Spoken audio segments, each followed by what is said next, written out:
지금 미리암의 그 문둥병을 다루고 있는 말씀, 민수기 12장 말씀 나누고 있어요. 여호와께서 모세에게 이르시되 그 아비가 그의 얼굴에 침을 뱉었을지라도 그가 7일간 부끄러워하지 않겠느냐. 그런즉 그를 미리암을 말하는 거예요.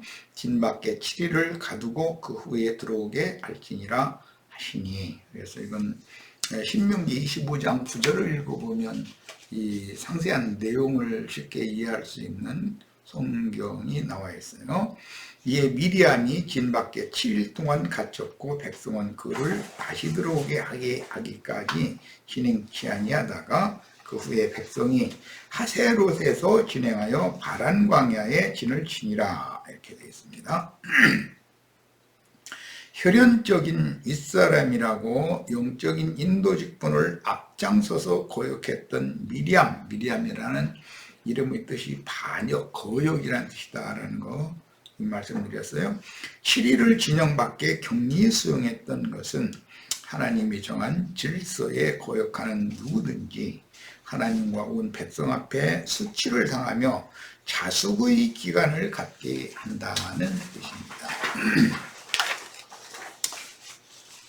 하나님이 교만성의 발현인 나병 환자를 진영 밖에 격리하여 하나님 앞과 온 백성 앞에서 공개적으로 수치를 당하며 자숙하는 기간을 갖게 하시면 저주로만 받으면 안 된다는 거예요. 저주가 아니고 하나님의 질서를 확실하게 세우시는 방편으로 나병을 치료하는 수단이다. 아버지가 자기 딸에게 자식에게 침을 뱉었다라는 것은 자식이 아버지를 멸시하니까 아버지도 그 자식을 멸시한다, 지금 이제 그런 말이에요. 그런 경우는 아버지에게 그 멸시를 당한 딸이 아버지 앞에서 당연히 부끄러움을 당하는 기간이, 자숙의 기간이 필요하지 않겠냐, 그런 말인데, 이것은 세상사의 예를 들어서 하나님 앞에서 하나님이 세운 영적 권위와 질서에 혈연적인 손윗사람이고 생명의 은인이고 여러 가지 이제 여건으로 볼 때 자기 손 아랫사람이니까 모세의 인도가 평상시에 마땅치 않았었다는 것이죠. 속으로는. 그러다가 이제 구스 여자를 취한 걸 핑계로 빌미로 삼아가지고 이렇게 이제 저항을 한 거예요. 그런데 하나님이 이것을, 하나님은 사람의 중심을 살피기 때문에 아주 괘씸하게 보신 것이죠. 하나님 보시기에는 그런 뜻이에요. 그가 한 주기 안에 충분히 깨닫고 뉘우치면 그는 나병에서 치유를 받는 것이고, 여전히 분을 제어하지 못하는 증상이 나타나면 한 주간을 더 격리해야 하며, 그래도 뉘우치는 기색이 안 보이면 그는 이방인과 동일하게 취급하여 하나님의 불심판에 맡길 수밖에 없는 것입니다.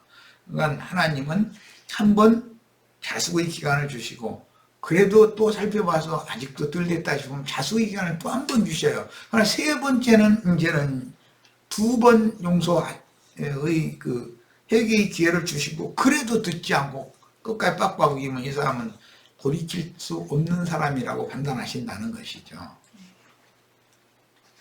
사람이 어떤 일을 통해서 그 사건이 계기가 되어져서 만무 중에서 그 망신당한다고 그러는데, 수치를 당하면 주님과 나 사이를 가서 자세히 주님 앞에 자신을 낮추고 자신의 잘못에 대해서 자백하고 토설하고 돌이키고, 당연히 그래야 되는 것이거든. 그런데 자신의 내가 잘못한 것이 뭐가 있냐 계속 이렇게 나오면 이 사람은 세상 말로 매를 보는 사람이죠, 이게. 그래서 미리암과 아론이 모범적으로 모세의 사역을 동역하되 백성 앞에서 모세로 말씀하시는 하나님께 순종하는 본을 보여주어야 함에도 앞장서서 거역하는 경우에는 하나님도 모세를 통해서 그분의 일을 마음대로 행하실 수가 없다.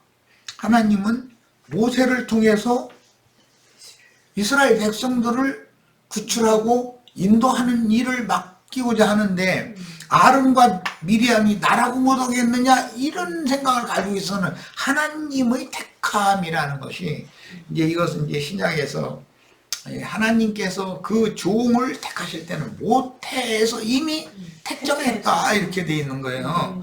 그러니까 이 경우가 나에게라고 말씀이 깨달음이 나는 전혀 없는 줄 아느냐 이 경우는 전혀 다른 얘기예요. 왜냐하면 말씀을 깨닫는데 불분명하게 그럴 것 같은 거 정도로 이렇게만 계시를 받는 사람들이 명료하게 딱 깨닫고 명확하게 말씀하시는 그 계시를 받는 어떤 종을 거역해서는 안 된다는 거죠.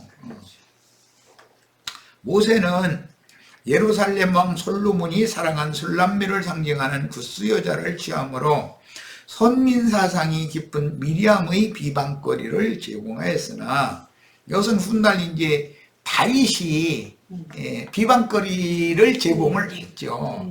그렇다고 해서 하나님이 다윗과 맺은 언약이 있고 다윗을 택한 것이 있는데 다윗을 대적해서는 절대 안 되는 거예요. 그거는요. 이런 것을 알아야 되는 거예요. 교회 생활이라는 건. 미리암과 아론이 모세를 비방한 이면에는 모세로 말씀하시는 하나님께 대한 거역이 숨어 있었으니 이는 미리암의 교만한 본성과 손윗사람인 아론의 인도 직분에 대한 야망과 불순종의 영이 잠재해 있다가 기회를 얻고 들고 일어나는 것이다. 모세가 구스 여자를 취하지 않은 모세가 어떤 인간적인 허점을 보이지 않았으면 들고 일어날 수가 없죠. 다윗이 인간적인 허점이 보이니까 반역이 일어나는 것이지 다윗이 허점을 보이지 않았으면 감히 위험한 그 권위가 있는 사람한테 어떻게 덤비겠어요. 이것이 더 시험이다라는 거예요. 이제 사실은. 훗날 압살롬의 교만함과 반역성은 부왕인 다윗의 실행을 기회로 삼아서 사울왕과의 10지파가 지지해 주므로 세력을 힘입고 반역을 일으켰고 그는 저를 낳아준 아버지를 죽이려고 작정했어요. 죽이려고. 그러니까 이거는 뭐 마귀에 씌어된 거죠. 아버지를 좀 잠시 상황으로 모실 테니 뒤에 전화 하나 지어드릴 테니까 거기서 이렇게 좀 소리 나시고 그 정권을 나한테 맡겨주세요. 이런 것도 아니고 죽여버리려는 거예요. 이야, 참. 하나님은 인간의 속을 다 들여다보시네요. 그런데도 이 압살롬을 치리하시는 방법에 있어서 다윗은 인정간에 자기 자식이기 때문에 그 군대 장관을 보내면서 죽이지는 말아라. 그런데 그것은 다윗의 인정간의 생각이지 하나님의 생각은 다르거든. 그러니까 하나님은 그를 죽였잖아요. 요압을 통해서. 자, 이런 걸 보면 하나님의 뜻은 얼마나 명확하고 확실하게 어떤 일을 처리하시는지를 알 수 있어요. 그런데 사람은 그렇게 확실하게 처리하기가 어려워요. 이런 상황이 되면. 아비를 죽이고 왕위를 차지하려 했으나 우여곡절 끝에 다윗은 철저히 회개하여 회복이 되었고 반역의 숙에 압살롬은 상수리 나무의 머리채가 그것도 머리가 얼마나 아름다웠는지 1년 안에 길어가지고 빗었다고 막 해서 그렇게 아름다웠었다는 거예요. 그런데 그런 거, 그 머리를 이렇게 위에다가 묶었는지 그게 상수리나무 삭정까지 딱 끼워가지고 대롱대롱 매달려. 참나, 죽이는 것도 참 하나님이. 그러니까 이게 그 압살롬을 죽이는 면에 있어서는 다윗의 생각과 하나님의 생각이 달랐다는 것도 알 수 있잖아요. 다윗은 자기 생명의 분신인데 죽이기까지 하고야 싶지 않았죠. 지 아들은 저 애비를 죽이려고 했는데도 아버지는 자식을 죽이고는 싶지 않았었어요. 그랬는데 하나님은 이놈은 살려도 안 된다고 판단하신 것이죠. 그래서 이제 결국 그렇게 죽였습니다. 하나님은 미리암과 아론이 모세를 비방한 것은 하나님의 얼굴에 침을 뱉은 것으로 간주하셨으니 미리암을 치리하실 때 아비가 딸의 얼굴에 침을 뱉었을지라도 7일 동안 부끄러움을 당하지 않겠느냐 하시면서 7일을 진 밖에 가두어서 그녀로 하여금 백성들 앞에서 부끄러움을 당하게 해야 한다고 명하셨습니다. 이 부끄러움을 당하게 하는 것은 치료하는 방법이다.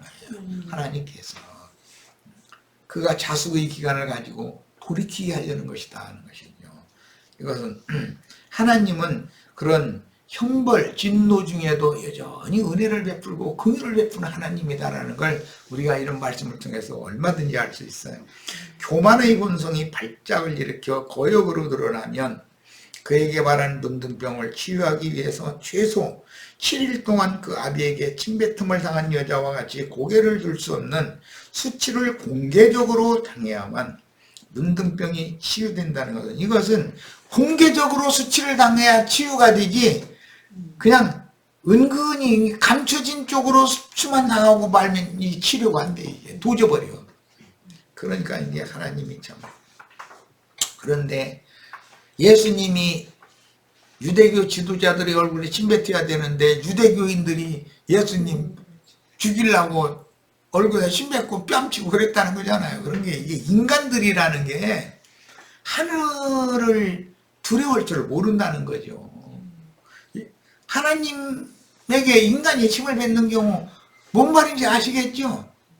나 때문이야? 신이 있다면 이럴 수가 있으면 하나님 얼굴에 침 뱉는 거잖아요, 인간이. 그런 게 비일비재예요. 그런데도 내가 지금 무슨 짓을 하고 있는지를 사람들이 무감각해 문둥병 걸렸기 때문에 몰라 이런 거. 두려울 줄을 모르는 거죠. 우리에게 하나님이 세운 인도 직분에 어떻게 순종해야 할 것을 이런 말씀을 통해서 가르쳐 주십니다. 히브리서 13장에 보면 너희를 인도하는 자에게 순종하고 복종해라. 그렇지 않으면 너 영혼에 아무 유익이 없다. 내 영혼의 유익을 위해서라도 순종하고 복종해야 된다는 거예요. 자, 교회 중에는 가끔 거역의 본성과 교만함이 드러나는 지체들이 있으며 교회를 인도하는 직임을 맡은 장로 형제를 대적하다가 스스로 회중 앞에서 고개를 들 수 없도록 수치스러운 치리를 당하는 모습들을 보면서 하나님의 어미하심과 인간의 소유에 잠재한 거역의 본성이 무엇이며 어떻게 나타나고 어떻게 고침을 받는 것인지를 이런 말씀을 통해서 우리는 배워야 된다. 하나님은 자비롭고 은혜롭고 긍휼이 많으신 분이지만 거역의 교만함에서 비롯되는 거역이 드러나면 이건 문구가 이상했네. 고치었었네. 문둥병을 바라게 하여 회중들이 보는 앞에서 충분한 시간 동안 공개적으로 고개를 들 수 없는 수치를 당하게 하여 문둥병을 근원적으로 치료하여 생명을 회복해 주시는 권위자이십니다.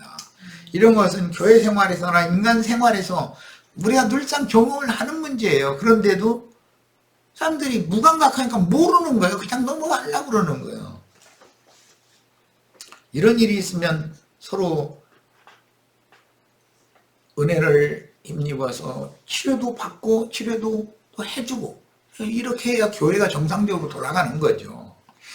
야, 열왕기하 5장 20절로 27절 이건 게하시 얘기예요. 하나님의 사람 엘리사의 사환 게하시가 스스로 이르되 내 주인이 이 아람 사람 나아만에게 면하여 주고 그 가지고 온 것을 그 손에서 받지 아니하였도다. 여호와의 사심을 가리켜 맹세하노니 내가 저를 쫓아가서 무엇이든지 그에게서 취하리라 하고 나아만의 뒤를 쫓아가니 나아만이 자기 뒤에 달려옴을 보고 수레에 내려서 맞아 가로되 평안이냐 저가 가로되 평안이니이다. 우리 주인께서 나를 보내시며 말씀하시기를 지금 선지자의 생도 중에 두 소년이 에브라임 산지에서부터 내게 왔으니 저 맨 북쪽에서부터 먼 거리로 왔다는 거예요. 청컨대 당신은 저에게 은 1달란트 옷 2벌을 주라 하시더이다. 핑계도 주고 거짓말. 이런 거 보고 입술이 침밥 말고 거짓말한다 그러지. 속에는 이런 그 물욕이 속에서 지금 네, 그 네. 활동된 거거든. 나아만이 가로되 바라건대 2달란트를 받으라. 그건 1달란트 달라고 송하니까 2달란트 준대. 하고 저를 억제하여 은 2달란트를 2전대에 넣어 메고 옷 2벌을 아울러 2사원에게 지음에 저희가 게하시 앞에서 지고 가니라.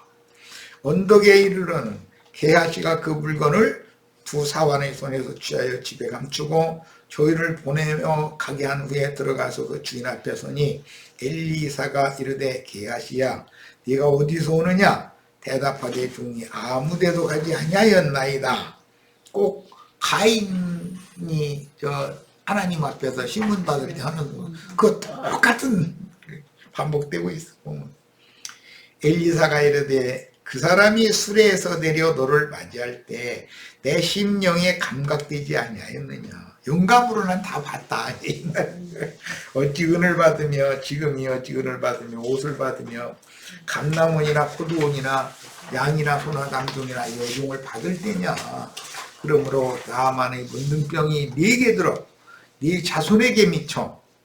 야, 게하시 혼자만 문둥병 드는 것도 아니고 사자손도 이제 문둥이 되게 많은. 영원토록 이르리라. 게하시가 그 앞에서 물러나오매 문둥병이 발하여 여기도 눈같이 되었다는 말을 하였다 이 말이에요. 야, 이 말씀은 오늘날 세속교계의 돈 좋아하는 바리새인 목사들에게 이 말씀이 그대로 대대로 유전되고 있는 것이죠. 목사가 목사를 낳으면 그도 또 문둥병자, 또 목사를 만들어면 그도 문둥병자, 대대로 돈 좋아하는 문둥병자들이 이제 그래가면서 하나님의 진리의 권위에 대해서는 인정을 안 하려고 자기가 아는 신학 지식이나 자기가 뭐 아는 다른 어떤 거 그런 것을 가지고 자꾸 앞세우고 자기를 오히려 세우려고 그러는단 말이에요. 그런 경우는 이제 게하시의 문둥병이 유전되는 거예요. 이건 사역의 문제이기 때문에 엘리사를 수종 들던 그 사역자를 동역하는 자라는 건 신약에서는 그거 보고 수종자라고 그랬지. 바울이 신라를 수종자로 두었다 뭐 이렇게. 바나바는 마가 요한을 수종자로 두었다 그래요. 수종자라는 것은 그 사역을 배우는 사람이다. 오늘날 세상에서는 그 연수받는 사람이다 뭐 이렇게 말하죠. 거만하고 교만하던 나만 장군은 선지자의 지시를 순종함으로 문둥병을 고침받고 나서 이스라엘이 하나님을 찬양하면서 엘리사에게 은금을 사례로 주어서 후원을 조금이라도 갚으려고 했으나 선지자는 단호하게 그의 총을 거절하고 평안히 가라고 돌려보냅니다. 선지자의 종, 수용자 곧 사역을 배우는 사람인 게하시는 그의 스승이 지시한 대로 순종하여 문둥병을 고침받은 나만 장군을 보면서 자신이 괜히 우쭐해지고 후원을 입은 것에 대한 보답으로 주는 은금을 받아도 무방할 텐데 거저 보내는 것이 아쉬웠습니다. 이게 게하시가 아직 처리받지 못한 사람입니다. 이 사람이 지금 만약에 엘리사가 갑자기 죽고 이 사람이 사역을 이어받으면 이제 이 사역이 엉망이 돼버린 거예요. 돈을 위한 사역을 하게 마련이니까.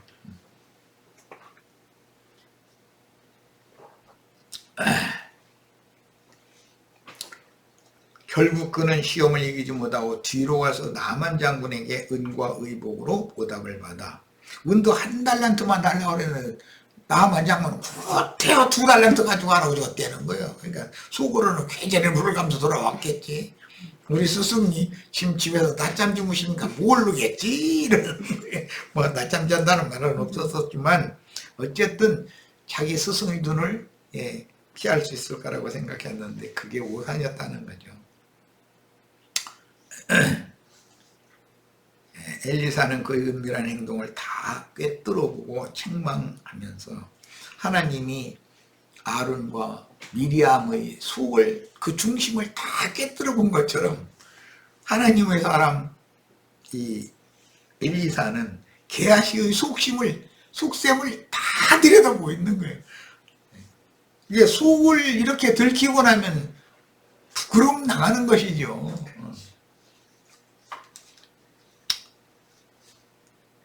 꿰뚫고 책망하면서 나만의 문둥병이 너와 네 후손에게 미쳐 영원토록 이르리라 라고 선언하니 게하시에게 즉시로 문둥병이 발하여 미리암처럼 안색이 눈같이 하얘집니다. 안색이 하얗게 변하여 문둥병이 바라는 것을 알 수 있게 된 것은 스승의 말을 듣고 자신의 어리석음이 깨달아져 깜짝 놀라서 질렸다라기보다는 그 속에 잠재했던 거역의 본성과 교만한 본성이 엘리사를 평상시에도 절대적으로 순종하는 면이 없었다는 것이죠. 나라고 나한테 일 좀 맡기지 말이야. 나한테 시키면은 스승보다 더 잘할 수도 있는데 이 생각이 늘 움트고 있었던 것이죠. 속에서는. 그래서 교만한 본성에 의한 극도의 분노가 하얘진 낯빛의 색점으로 드러나는 모습입니다. 게하시는 문둥병을 치료받은 나만 장군이 성의 표시로 주는 약간의 사례를 그 스승의 뜻과는 무관하게 받은 것에 대하여 그 의미가 무엇인지를 전혀 이해하지 못하고 그의 스승인 엘리사가 선언한 저주의 말이 너무 심하다고 받았기 때문에 그 마음속에 도끼를 품고 원한을 산 것이, 그런데 평상시에도 절대로 순종하는 그런 것이 아니었기 때문에 이런 기회에 이게 드러난 거죠. 곧 게하시에게 즉시로 발한 문둥병으로 하얘진 색점으로 발현되었던 것입니다. 엘리사는 나만의 문둥병을 고쳐주신 이스라엘의 하나님께 영광을 돌리는 것이 마땅하고 이방인까지도 이스라엘의 하나님께 영광을 돌리며 굴복하게 하려고 아무 대가도 받지 않은 것인데 복음의 장애가 되면 안 되잖아요. 그 돈 몇 푼 받고 옷 몇 벌 받은 것 때문에 하나님 은혜로 된 게 아니라 나 병 고쳐준 거 돈 내고 대가 다 지불했어. 이렇게 하면은 그게 하나님이 고쳐준 것이 아닌 것이 되어버리잖아요. 오늘 또 이런 말씀을 듣는 세속교계 목사들 좀 제발 좀 새겨서 들으시기를 바래요. 기분 나쁘게만 생각하시지 말고. 선지자의 사역을 배우는 수종자인 게하시는 그가 고마의 표시로 주는 사례를 받은들 무슨 상관이 있으랴? 아니 당연한 것 아닌가? 라는 마음에 사로잡혔기 때문입니다. 사역자가 하나님의 말씀으로 어떤 자의 문둥병을 고쳤을지라도 그것은 자기가 보상을 받을 것이 아니고 오직 하나님께로 그 사람을 중매하라고 그 사역을 위임하신 것이니 오직 그를 치료해 주신 하나님만 영광을 받으셔야 한다는 인식이 흐린 사역자는 반드시 사소한 문제로도 문둥병이 발할 수 있으므로 그 사역을 배우는 수종자들은 이 문제를 철저하게 배워야 합니다. 오늘날 교회의 인도자를 자처하는 분들은 이런 게하시의 문둥병이 게하시 후손 대대에게 유전이 된다라고 하는 이 말이 얼마나 두려운 말인지를 이해를 잘해야 돼요. 가인의 거역은 가인의 길에 행하는 모든 발람과 니골라당 모두에게 계속 대대로 이어지는 거예요. 이것이. 자, 이번에는 역대하 26장에서 우시야 왕의 문둥병에 대해서 보겠습니다. 자, 저가 강성하였지만 이건 우시야 왕의 때를 말하는 거예요. 그 마음이 교만하여 악을 행하여.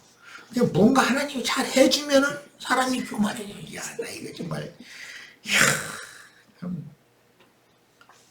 나도 한 형제도 여기 한 100명, 200명 모여가지고 으쌰으쌰 했으면은 내가 뭐 든 줄 알고 또 엉뚱한 짓, 그걸 우리가 없다고 누가 장담해, 이걸. 앉아있는데 오늘 보여 3사람밖에 안 왔네. 오늘 그래도 애들이라도 좀 마지막 말씀인데 13장 마지막인데 이런 말씀 좀 열심히 들었다가 인생사에서도 또 앞으로 교회를 맡아도 이런 말씀이 빛이 되어져 가지고 생명이 되면 얼마나 좋을까 하고 기대를 했더니 또 좀 사람 생각과 달라. 좀 생각. 제사장 아사랴가 여호와의 제사장 용맹한 자 80인을 데리고 여호와 전에 들어가서 우시야가 분향을 하려고 했다는 거예요. 그러니까 제사장 아사랴가 용맹한 자 80인을 데리고 그 뒤를 따라 들어가 우시야 왕을 가로막아 가로되 우시야여 여호와께 분향하는 일이 왕의 할 바가 아니요. 다윗 왕은 분향을 하죠. 그런데 이 다른 왕은 분향을 못했어요. 오직 분향하기 위하여 구별함을 받은 아론의 자손 제사장을 할 바니 성소에서 나가소서 왕이 범죄하였으니 하나님 여호와께 영광을 얻지 못하리이다. 민수기 16장 40절 꼭 읽어보시기를 바랍니다. 우시야가 손으로 향로를 잡고 분향하려 하다가 노를 발아요.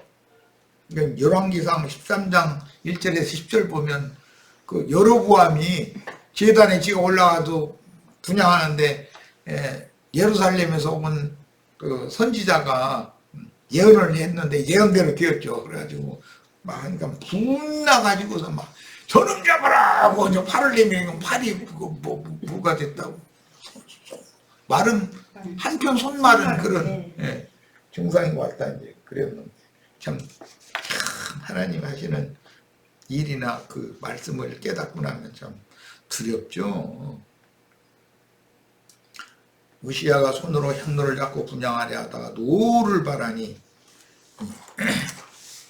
저가 제사장에게 노할 때 여호와의 전한 향단 곁 제사장 앞에서 그 이마에 문둥병이 바랍니다. 여기는 이마에 바른 문둥병이에요. 이것은 그의 사상, 사고, 생각이 그렇게 문둥병으로 발현되었다는 거예요. 이게 자, 그 말은 왕권과 제사장권이 엄격하게 분리되어 있으니까 모든 백성들이 저가 강성해진 상태이기 때문에 모든 백성들의 민심이 자기만 바라봐야 되는데 대제사장에게로 이렇게 반반 이렇게 나눠가는 것이 이게 영 기분이 씁쓸해.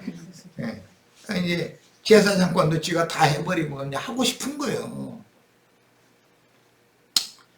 그런데 하나님은 우시야의 그 속셈을 다 들여다보고 있는 거죠, 지금.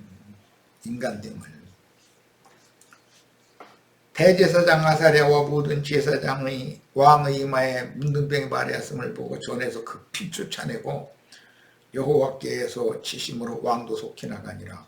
우시야 왕이 죽는 날까지 문둥이가 되었고 문둥이가 되매 여호와의 전에서 끊어졌고 별궁에 홀로 가였으므로 그 아들 요담이 왕궁을 관리하며 국민을 치리하였더라. 실권을 뺏겨버린 거예요.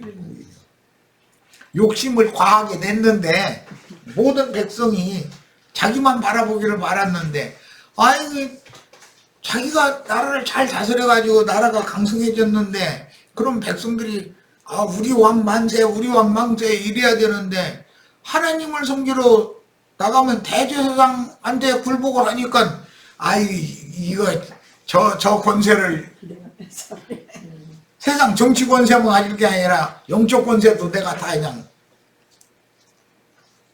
행사하고 싶은 마음이 있는데 하나님이 이게 벌써 그 야심이 뭔가를 딱 보고 계시다는 거죠.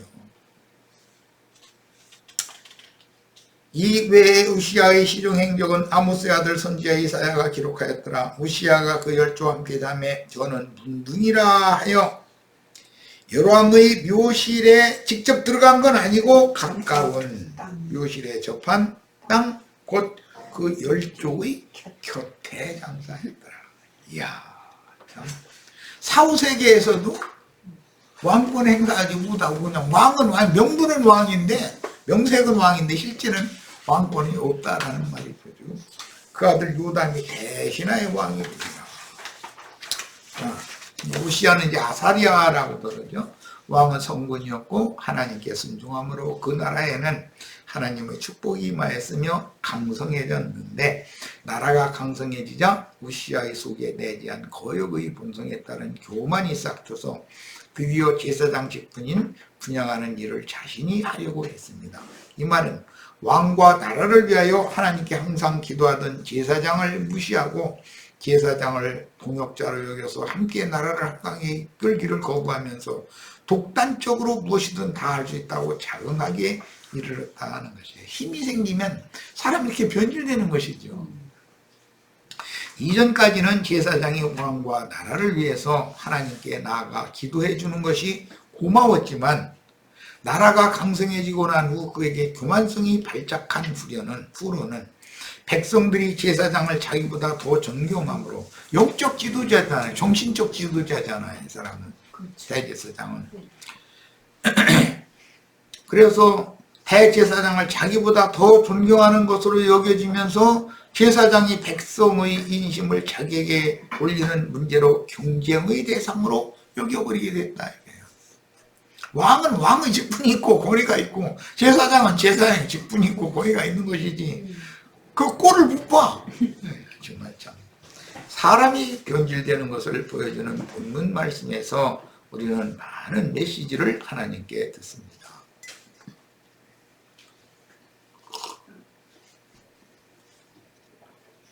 왕권과 제사장권을 엄격하게 분리하신 하나님은 두 사람이 동역하여 이스라엘 나라를 잘 이끌어가기를 바라셨지만 정치적인 둘이나 셋이라는 건 왕, 제사장, 선지자를 말할 때 셋, 왕과 제사장 보편적으로는 둘. 이게 증인이거든, 그 이스라엘의.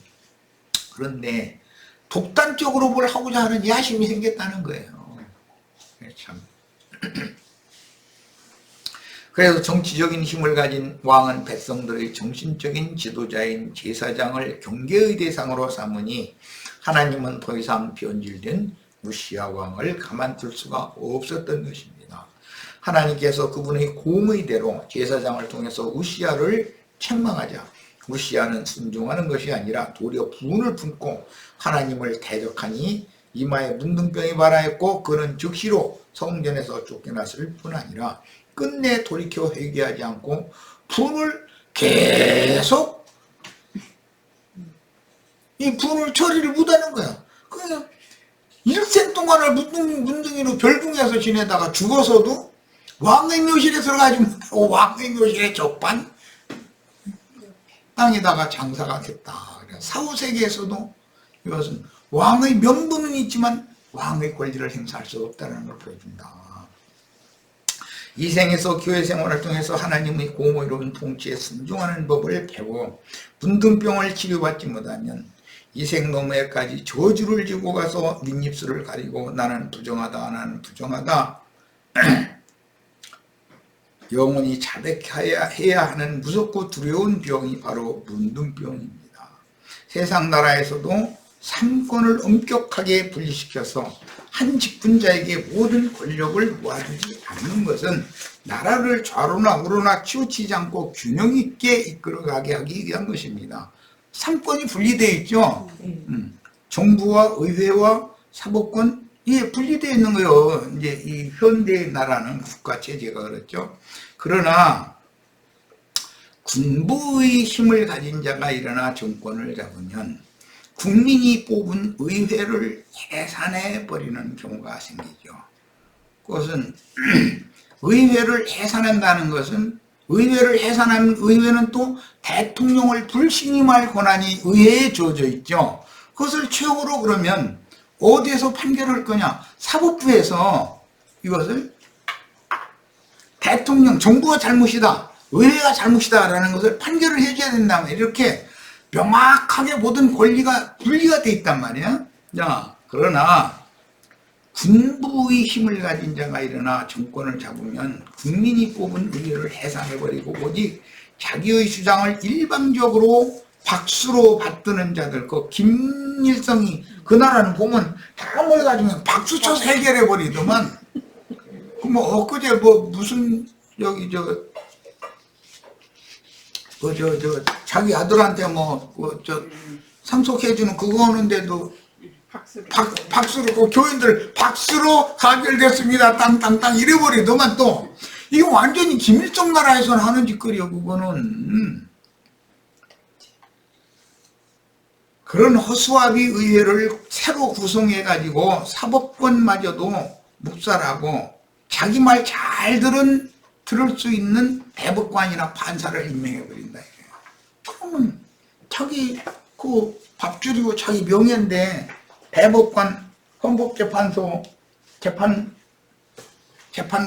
그게 국가의 최고 권력을 가진 그런 사람 중에 서열 3위에 들어가는 사람들이잖아요. 그러니 그 영광을 뺏기기가 싫으니까는 이제 저 사람 등치만 잘 보고 저 사람 말만 잘 들어주면 이게 재판을 그르게 하게 마련이다 이거야. 그냥 그 사람 편을 들어도 땅땅땅이야 무조건 이제. 그러면은 나라가 이제 한쪽으로 막 기울기 시작하는 거죠 이제. 그래서 자기 뜻을 따라 무턱대고 아부하며 자기 손을 들어주는 군법으로 민간 사법권을 가지고는 자기가 못 당하니까 군법으로 이것을 해서 딱 해버린다 이거야. 권력을 3권을 다 장악을 해가지고 1인 독재 체제를 만들어 자기 뜻에 반대하는 지식인들을 무차별로 학대하면 이제는 다 외국으로 나가면 겨우 살아남고 외국으로 도망 나가지 못하면 잡아다가 족쳐가지고 감옥에 다 보내버리는 거야. 이제 이렇게 하는 나라는 그 나라가 지금 한쪽으로 기울다가 결국은 무너져 간다는 뜻이단 말이에요. 세상 나라의 이런 몰지각한 짐승정부가 교회 안에서도 얼마든지 일어날 수가 있다. 어떤 목사가 1인 독재 체제를 하고자 하는 야심이 강하면 얼마든지 이걸 하는 거예요.